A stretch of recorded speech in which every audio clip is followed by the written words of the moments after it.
Harare City Council has approached the government for extension of the master plan deadline by at least 2 months. City and Prime has it on good authority that the city made the decision after realizing it was behind time. The city's argument is that residents have pleaded with the city fathers to continue with the consultations. This comes at a time when government had ordered all the country's councils to come up with master plans by June 30. That report from Harare City. For a long time, Harare City's growth seemed to have been haphazard. The order by government for the city and all other councils to have a master plan was therefore necessary. This includes knowing how roads will widen, new roads plans and rules for new houses developments. This impacts on security, schools, hospitals and all services that residents require. The consultation process is therefore important to come up with something complete. The Ministry of Local Government and Public Works says it is there to make sure that local authorities deliver and meet deadline. As far as this ministry is concerned, we have to make sure that all local authorities abide by the deadline. So far, the ministry has been supervising the progress by local authorities. They are satisfied with the work done. Let me hasten to say that so far we have been supervising, we have been following up through various structures, and we are satisfied that as we speak of today, the majority of our rural district councils, if not all, and most of the urban councils will likely comply with and meet the deadline of June 30th. Some local authorities have faced challenges in the progress of drawing up the master plan. They have since submitted their reports in writing and the ministry is seeking guidance from higher authorities. We appreciate that there are some 2 local authorities which have met with some challenges. Those respective local authorities have formally communicated to the ministry their positions in writing as of now, and we will be getting and seeking guidance on the way forward. The Ministry of Local Government says while the deadline is important, the procedure must be legally compliant. Ideal of the local authorities and all stakeholders is that the master plan process must meet deadlines, but equally it must be legally compliant in both substance as well as procedure and process. So it's a fine balancing act, and we will cross the river when we get to it. And we believe very strongly that the bulk of our local authorities, the majority, will meet the deadline. It's a defining moment for Harare and local authorities in the country. For now, it remains to be seen how government will react to requests for deadline extensions. Harare City for ZTN Prime in Harare.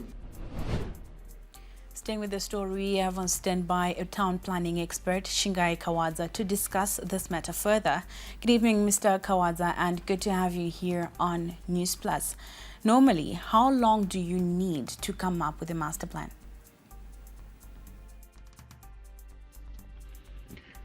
Good evening. Developing a comprehensive master plan for a city like Harare with an estimated population of 1.8 million people plus and a land area of approximately 980 square kilometers realistically would require the consultant 12 to 18 months, as this would allow for approximately 3 to 4 months for data collection and analysis, including stakeholder engagement and surveys, 4 to 6 months for plan formulation and scenario testing, and also the compilation of a report of study, 3 to 4 months for plan refinement and finalization, and then 2 to 3 months for public review and adoption. So in the case of Harare, their request for a deadline extension of at least 2 months is reasonable enough to ensure a high quality master plan that benefits all stakeholders in and around Harare. So now, how important is it for Harare at this point to have such a plan? Thank you. Given the background that the city's last master plan was prepared in 1992, it's extremely important for the city to have an operative master plan at this point in time, as the master plan will provide a renewed vision and framework for the city's growth and development, guiding decisions on infrastructure, land use and resource allocation. Without an operative master plan or an updated master plan, the city may experience what we are currently seeing, the haphazard developments, inefficient use of resources, and uncoordinated development.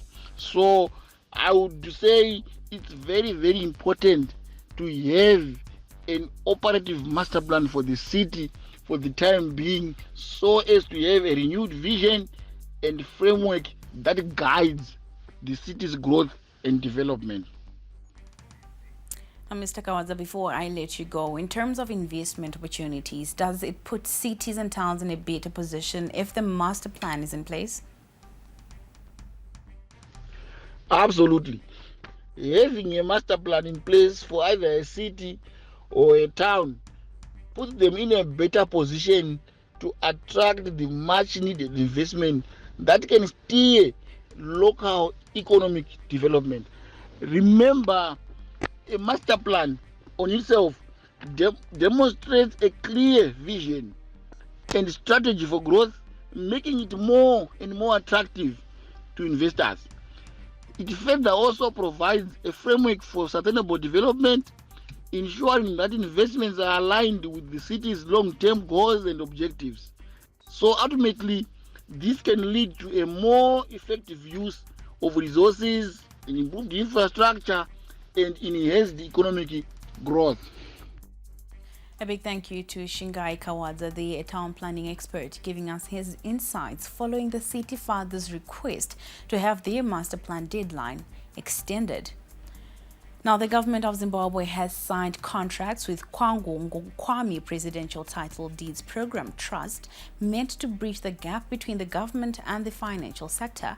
Represented by permanent secretaries from various ministries, government said issuing title deeds will help regularize informal settlements. Konapo Konapo, Ipapo pa ZTN Prime, DSTV channel 294, the place to be.